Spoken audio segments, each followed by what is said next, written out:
Hey all, and welcome back to Fuzzy Dirty Gaming and the first POE 2 video of many on the channel. I wanted to wait until after the live stream before I started producing content, as I don't really like making speculation videos or videos about information that might change over time. So in this video, I'm going to talk about my thoughts on the live reveal, what I'm looking forward to the most, and what class I'm likely to be starting with. Now, we don't know what sort of tools, leaks, etc. are going to be coming out over the next few weeks before release, but I plan to go in 100% blind, even if we do get stuff like the passive tree early on. I plan on consuming as much POE 2 as I can on release, and I'll be booking a few days off after the launch weekend so I can really get stuck in. I'll of course bring out the usual build guides, tips, farming strategy videos as I uncover things, and I think things like that are useful to the community, but I really only want to bring them out when I know they work. Before I go into what class excites me the most, let's talk a bit about the reveal and what I'm excited about. Now, to be honest, I was slightly worried and skeptical about what would be available, especially since they confirmed the next POE League is likely to be in March. I need not worried. Not only are we getting what looks like a huge, varied and expansive end game, we also have access to 6 classes, each with 2 unique ascendancies. If I wasn't on the hype train, I'm now fully strapped in and can't wait until launch. So before I jump into my highlights of the reveal, I'll just recap for those that may have missed it. There's 6 classes available at launch with 2 ascendancies each. The game is planned to have 6 acts, but at the minute only 3 are ready, as they decided to focus much more on endgame. So to make sure that characters are suitably leveled when they reach endgame, you play through the 3 acts twice. Second time being more difficult and higher level, as if you were doing acts 4 to 6. I think this is actually a great idea and might help to learn acts 1 to 3 better. I also much prefer the fact they put their resources to endgame rather than finishing the campaign, as endgame is what the core player base will be after. Atlas trees make a return, along with a new mapping system. Ritual, Sanctum, Ultimatum, Breach, Expedition, Essences, Strongboxes, Shrines, and Delirium all make a return, along with some new sub and pinnacle bosses. If you want to know more, check out the reveal, it was truly amazing. So on to me personally. The first thing I'm looking forward to is just playing around with different combinations of skills and support gems, as it seems like as long as you don't care about playing whatever broken combo skills will undoubtedly get discovered, there's an almost unending combination of things to try. I love the removal of utility flasks and going down to 1 mana and 1 life flask, as I was really worried about how my old man hands can handle multiple skills, WASD movement, dodge roll, and 5 flasks. I like the changes they made to crafting, as it should mean that items should be worth picking up and IDing, since you can no longer spam roll with things like chaos or alterations. The end game excites me even more, as it does really now look like you can dedicate yourself to either bossing or mapping. Not all maps will have bosses, and things like Ritual, Breach, etc. are core mechanics built into maps, and you can see if they exist in the map before you try it.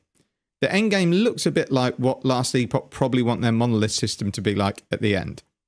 I also love the fact that they've reworked Ultimatum and Sanctum into a mechanic for you to ascend, rather than the dull and tedious labyrinth that we've got in Path of Exile 1.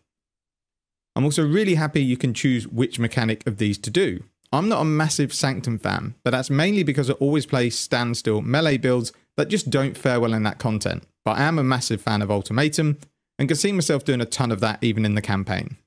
Looping back to skills testing and combos, I really am in favour of the changes they're making to ensure that elemental effects and other effects are more meaningful. So being able to use one skill to either freeze, ignite or shock, then another to deal damage to those vulnerable enemies should be a ton of fun. The skills that you can use to cull enemies and then create things like aftershocks and prolif also look really fun. There does appear that there's going to be a pretty steep learning curve for players like me, who are maybe not mechanically gifted and are used to just spamming one ability, but I'm certainly excited about trying it all out. Lastly, the new MTX and supporter packs look incredible, and I'm already working out how to tell my wife that it was necessary for me to spend hundreds of pounds on a free game. This will basically end up costing me double, as I'll also have to buy her something nice, not only to appease her, but also get into a good book so I can no-life the game for a week on release. So let's talk a little bit about the class I want to play first. And I'll be honest, as soon as I saw the Bell ability, I was pretty much 100% set on Monk, and I probably will try him out first. But there are some incredible looking ascendancies. If you want to know more, check out the reveal again. It covers each one in a fair amount of detail. Now the 2 I'm torn between are an elemental based Monk and also the sorceress that can manipulate time. I think it was called the Chronomancer, but I can't remember. It looks absolutely incredible for kind of AoE, mapping, general playstyle, but I do worry about boss damage. However, for someone who prefers the open world mapping stuff, this could be a ton of fun. I am thinking, since my most enjoyable characters in PoE are always elemental strike based characters, it's probably going to be the monk for me, but Chronomancer I am very, very tempted with. But let's be honest, we're probably all going to try all of the ascendancies. In terms of monk, it looks a little bit squishy. It does worry me a little bit. I also wonder whether, again, the single target is maybe not amazing, but we're not going to know until we jump in and try loads of different skills out, and it's going to be an absolute ton of fun. Monk also looks fairly quick and looks like it's going to be a really, really good mapper, and that's what I like to do. In terms of content coming up on the channel, let me know what you'd like to see. What subjects for videos would you like to see? What interests you? What's going to help you out? I'm not going to cover anything that gets data mined or leaked, as I want to play the game 100% fresh, so I'm going to be ignoring all this stuff anyway. I also don't want to go into the game having an idea of what skills I already want to play, what tree I want to follow, as it personally ruins the discovery for me. I'm looking forward to coming up against roadblocks and then having to solve them myself. Lastly, I don't know if I'll be streaming yet, as I think I'm potentially teaming up with a few people who have never played ARPGs or PoE games before, so it's going to be a very slow but fun process.